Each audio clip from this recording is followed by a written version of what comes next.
Estimados aprendices, ¿cómo están? En el día de hoy vamos a hacer una revisión de lo que es las estimaciones de necesidades por consumo histórico. Cuando hablamos de consumo histórico, nos estamos refiriendo al registro de cantidades de medicamentos o dispositivos médicos, pues cuando no hacemos énfasis en un servicio farmacéutico o en un establecimiento, y este consumo en este periodo de tiempo ha sido promediado. Hay que definir los tiempos en los cuales se va a realizar este promedio, como puede ser trimestral, como puede ser semestral o puede ser anualmente. Estos registros sirven también para calcular otros parámetros de control, como son los niveles mínimos y máximos de existencia, los cuales pueden calcularse al mismo tiempo la cantidad para comprar. Hay que tener precaución porque el comportamiento de los consumos muchas veces no se da de manera lineal y se pueden presentar agotamientos de existencia que pueden afectar lo que es el movimiento real y repercutir, como quien dice, en el cálculo del consumo promedio mensual que estamos necesitando.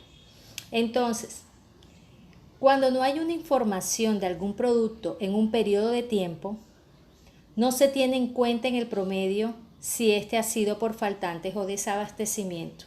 Miremos el ejemplo. Tenemos el albendazol suspensión. Si el albendazol suspensión de 400 miligramos, vamos a hacer el cálculo del consumo promedio mensual, teniendo en cuenta los últimos 6 meses de consumo, vamos a hacer el cálculo para el mes de mayo.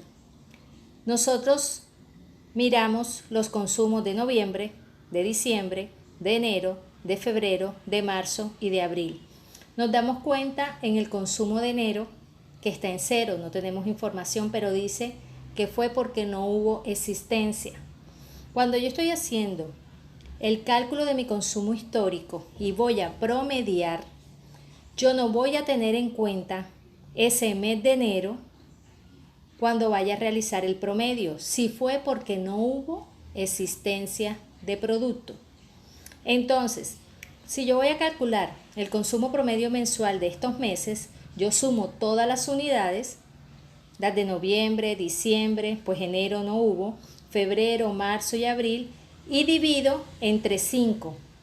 A pesar de que estoy tomando información de 6 meses, voy a promediar y hacer la división entre 5 porque en el mes de enero no hubo existencia. Entonces, si voy a calcular un consumo histórico y me falta un dato de un mes porque no hubo medicamento, no hubo existencia o hubo desabastecimiento, ese mes no lo voy a tener en cuenta para hacer la división o el cálculo del promedio. O sea que cuando yo vaya a dividir, no lo puedo contar ese mes porque no hubo existencia. Se puede presentar otra situación. Cuando no hay información de un producto en un determinado tiempo, pero ya no porque no hubo existencia, sino porque no hubo demanda del producto, o sea, nadie llegó a solicitar el producto. Entonces, cuando se me presente ese caso, vamos a volver al ejemplo del albendazol.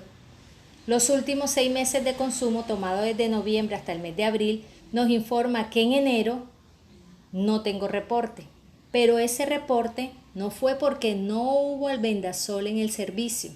Aquí sí teníamos albendazol, lo que no hubo fue demanda. No llegó ningún usuario a reclamar albendazol.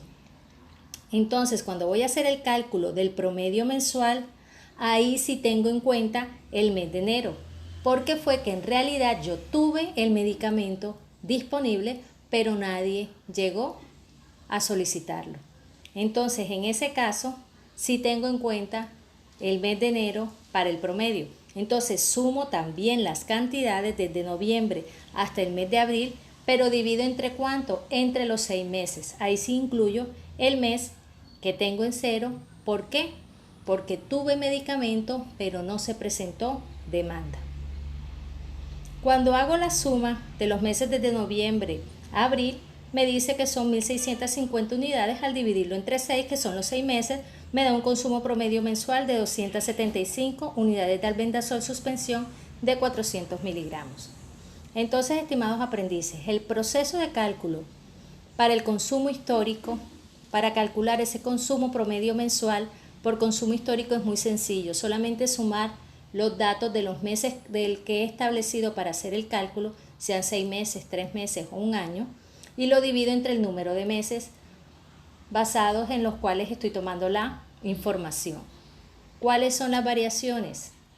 Si tengo un mes en el cual no hubo información y tengo que valorar cuál fue el origen de no tener esa información, si fue por desabastecimiento o si fue porque no llegó ningún usuario a solicitar el medicamento, o sea, por disminución de la demanda o porque no hubo demanda.